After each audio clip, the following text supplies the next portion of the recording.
Subscribe करके bell icon पर जरूर क्लिक करें। जज़ाकल्लाह।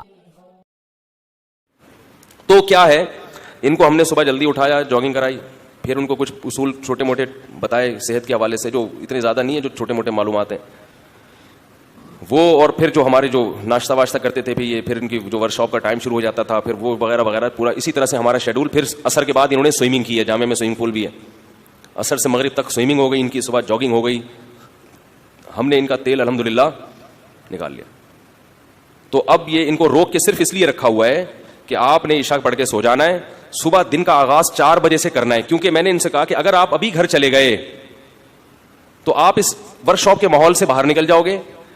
अब आपने क्या करना है, घर जाने के बाद, घर नहीं जाना, यहां से अब यूं समझना है कि अब आप घर में रात को आराम कर रहे हैं। सुबह 4 बजे आप जॉगिंग करके नहा धो के फजर पढ़ेंगे, फिर वो फजर के बाद भी कुछ मामूलात बताए, तिलावत और जिक्र और इशराक, वो मामूलात भी अपनी जगह, वो मामूलात करने के बाद फिर आप कहां जाएंगे, डायरेक्ट ऑफिस जाएंगे।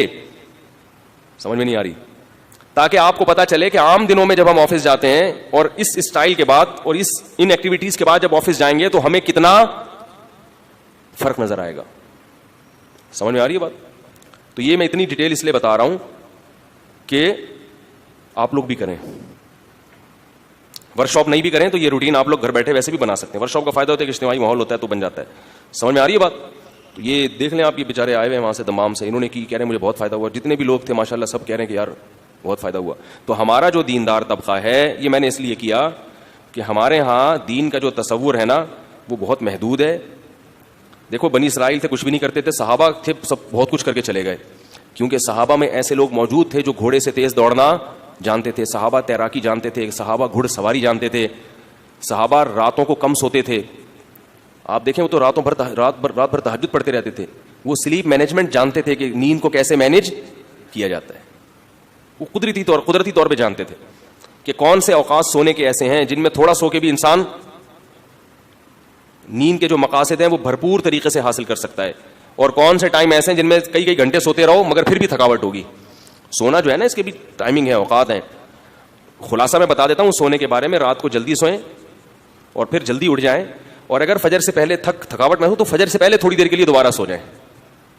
समझ में आ रही है बात? हमारे नबी की जो तरीका था ना रात को सोने का, ईशा पढ़ते ही सो जाते थे और फिर रात के कुछ देर आराम करके दोबारा खड़े हो जाते तहज्जुद के लिए।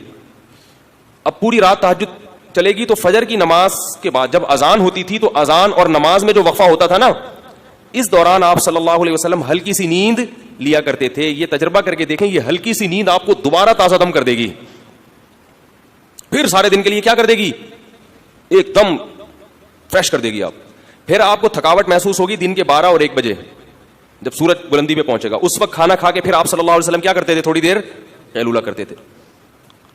वो कैलूला आपको आप में एनर्जी भर देगा रात तक के लिए, फ्रेश रहेंगे बिल्कुल। अब इनको पता है आज सुबह से मैं बोल रहा हूं कि नहीं बोल रहा, वर्कशॉप में सुबह 7:30 बजे से खड़े खड़े मैं इनको पढ़ा रहा हूं नॉन स्टॉप। दरमियान में कैलूले का टाइम आया और हमारी क्लास खत्म हुई है मगरिब में। ऐसा ही है ना? मगर मेरे चेहरे से, मेरे बातचीत के स्टाइल से कहीं से भी लग रहा है कि मुफ्ती साहब थके हुए हैं आज।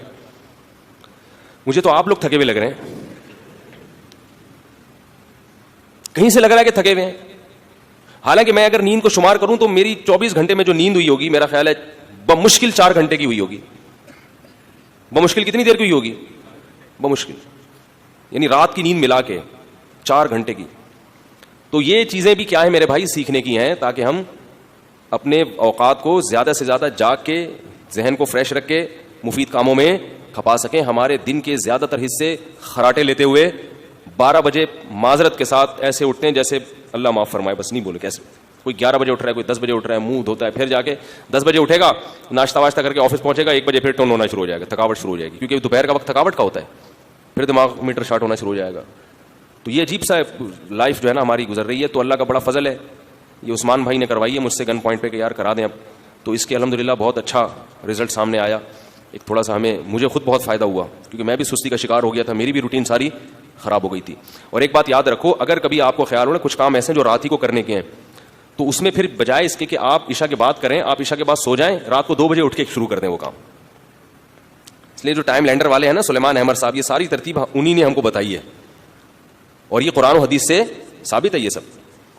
तो میں نے ایک دن فون کیا ملاقات کے لیے, میں نے کہا ملاقات کرنا چاہتا ہوں, تو کہہ رہے ہیں صبح 2 بجے انشاءاللہ میں آپ سے ملاقات کروں گا. ٹھیک صبح کتنے بجے؟ 2 بجے. واقعی ایک آدمی 9 بجے سو کے یا 9:30 بجے سو کے صبح 2 بجے تو اس کو لگتا ہے کہ صبح 2 بجے اتنا فریش ہوتا ہے. اب آپ کے پاس پوری رات چاہے تہجد پڑھیں, چاہے اپنا کوئی لیپ ٹاپ لے کے آفس کا کام کر لیں اس میں, اور فجر سے پہلے 5-10 منٹ کے لیے آپ دوبارہ سو جائیں. آ رہی ہے سمجھ میں کہ نہیں آ رہی؟ امیدیں آ رہی ہوگی انشاءاللہ. تو اب میں وہ بیان کرتا ہوں وہ کہاں سے آج چل رہی تھی.